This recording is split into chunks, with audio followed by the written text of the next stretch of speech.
চলো আজকে self love শিখি। সেলফ লাভ কেন এতটা দরকার আমাদের জীবনে?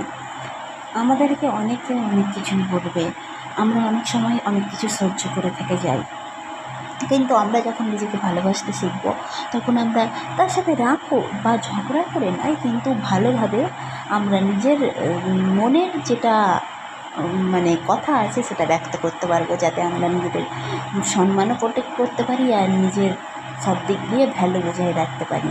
তাই সেলফ লাভটা আমাদের জীবনে খুবই দরকার।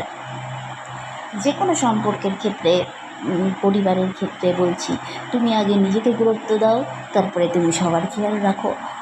তুমি নিজেকে গুরুত্ব না দিয়ে সবার খেয়াল রাখতে গেলে তুমি দিন শেষে তুমি ভালো থাকবে না, হয় তোমার শারীরিকভাবে তুমি দুর্বল হয়ে পড়বে বা মানসিকভাবে দুর্বল হয়ে পড়বে, বা সবার দায়িত্ব তুমি নিজের কাঁধেই নিয়ে নিবে, তো দিন শেষে তুমি ভালো থাকবে না। ঠিক আছে? তো প্রথমে হবে যে আমরা প্রথম গুরুত্ব আমরা নিজেদেরকে দেবো। আমরা আগে নিজেদের খেয়াল রাখবো, কেয়ার করবো, যত্ন করবো, নিজেকে ভালো রাখবো আগে, তারপর সবাইকে ভালো রাখবো। সেটা করলে তুমি সবসময় হাসি খুশি আর সুখে থাকবে, সবাই তোমাকে দেখবে সম্মানও করবে।